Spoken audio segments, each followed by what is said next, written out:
చాలని అందరికీ చెప్తున్నారు. దీనివల్ల వచ్చిన వాళ్ళు మా రాష్ట్ర ప్రభుత్వం పేదల కడుపు నింపాలనే ఉద్దేశంతో తీసుకొచ్చిన సన్న బియ్య పథకం ఎంతో మందికి చేయూత ఇస్తుందని నిర్మల్ డీసీసీ అధ్యక్షులు కూచారి శ్రీహర్రావు అన్నారు.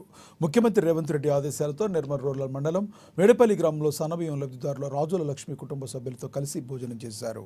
ఈ సందర్భంగా వారి కుటుంబ వివరాలు అడిగి తెలుసుకోవడంతో పాటుగా సన్నబియ్య పథకంపై వారి అభిప్రాయాన్ని తెలుసుకున్నారు. సన్నబియ్య పథకంలో పేదలు ఎంతో సంతోషంగా ఉన్నారని అన్నారు. పేదల సంక్షేమం కోసం రాష్ట్ర ప్రభుత్వం కృషి చేస్తుందని తెలిపారు. సన్నబియ్య పథకాన్ని వినియోగం చేసుకోవాలని సూచించారు.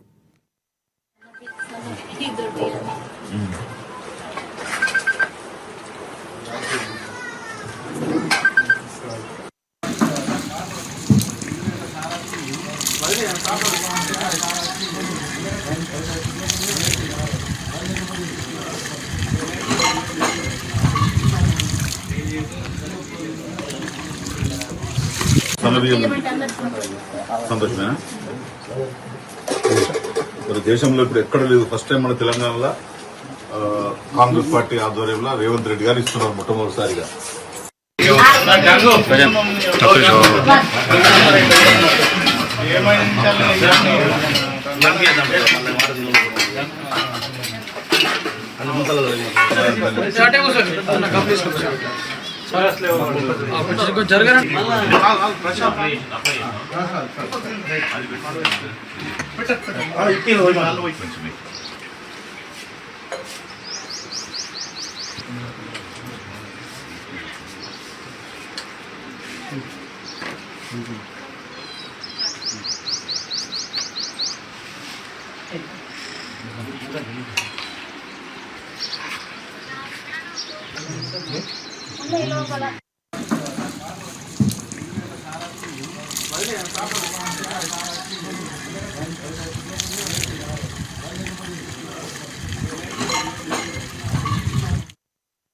మంచిర్యాల జిల్లా కోటపల్లి మండలం వెంచపల్లి గ్రామంలో